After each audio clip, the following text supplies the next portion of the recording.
All right, the ultimate triathlon warm-ups.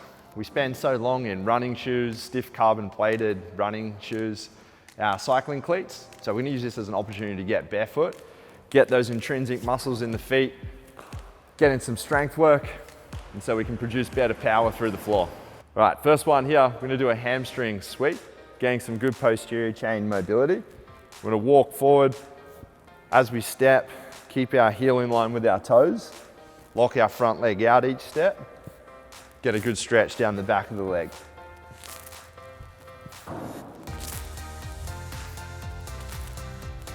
Next exercise, walking knee hug.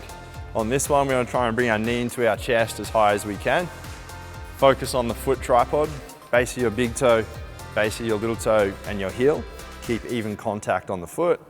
And then on your stance leg, make sure we're not bending, losing position. We want to keep our knee locked, hip locked, glute locked on that down leg as well. Next exercise here, we're going to get a lunge walking forward with a good rotation over the front leg.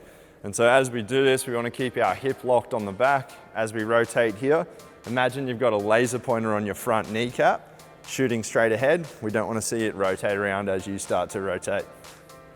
Hit a high run position on the way through, rotate across that front leg, good strong front position as you come down. Again, don't let that knee wobble, stay solid as you rotate, high run position on the way through. All right, next, walking figure four. We're gonna get into our glute. Great stretch here, as it looks like. The four, sit down as far as you can till you feel a stretch on that back hip. Step through, challenge the balance, reach forward, feel a stretch on that glute each step. The lower you go, the more of a stretch you're gonna feel, the more you challenge your balance.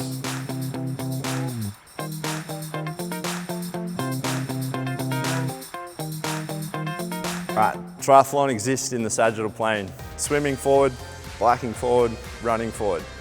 Let's get the warm-up as an opportunity to get outside of that, add some rotation and frontal plane movement. We're gonna do a lateral lunge.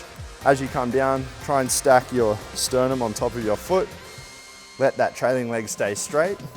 Spin, get a good stretch on the groin on that back leg each time. Spin, good stretch on that back leg. Make sure we're not bending, taking the tension off that muscle. We want to keep this locked as we go down. Again, don't bend, keep it straight. Next stretch here, we're going to get into some thoracic mobility, but also still pay attention to where the hips are. Spider-Man rotation, reach forward, hands down, elbow to instep, rotate to the sky. Step through, rinse and repeat on the other side. Hands down inside the line of the leg, elbow to instep, rotate towards the sky. Make sure as we're going here, we don't want to drive through the front of our shoulder. Keep this solid as we rotate up, and then hand to hand, big line each time. Elbow to instep, as low down as we can go. Reach up towards the sky. Next one, we've got the arabesque. Really great challenge for single leg stability, but also gets that posterior chain, hamstring, glutes, integrated to how our foot's operating.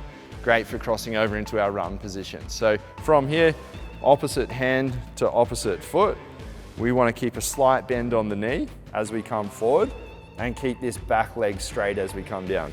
Step through, strong foot, base of big toe, base of little toe and heel. Keep that even pressure, reach forward, step through. As we're going here, we want to keep our hips nice and square. So imagine if we're resting a glass of water up here, we don't want to be spilling side to side. So as we come through, square hips, hold here, step through, strong, keep that back leg nice and straight, toes pointed directly towards the floor as we go. We've got the inchworm. Great challenge on that hammy posterior chain mobility. We're going to slowly inch our way across the room, but also integrate core, shoulder function as we go. So hands towards the floor, keep those legs as straight as we can. Walk forward here.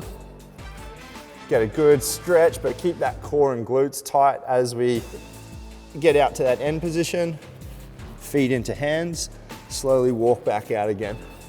Try and keep this position locked as we're here. We don't let our hips sag towards the floor. We want to keep our glutes and core tight. Walk back in, walk back out. Try not to let those hips sag down. We don't want to feel any pressure in that low back. We want to keep that core tight. Walk the feet back in towards the hands.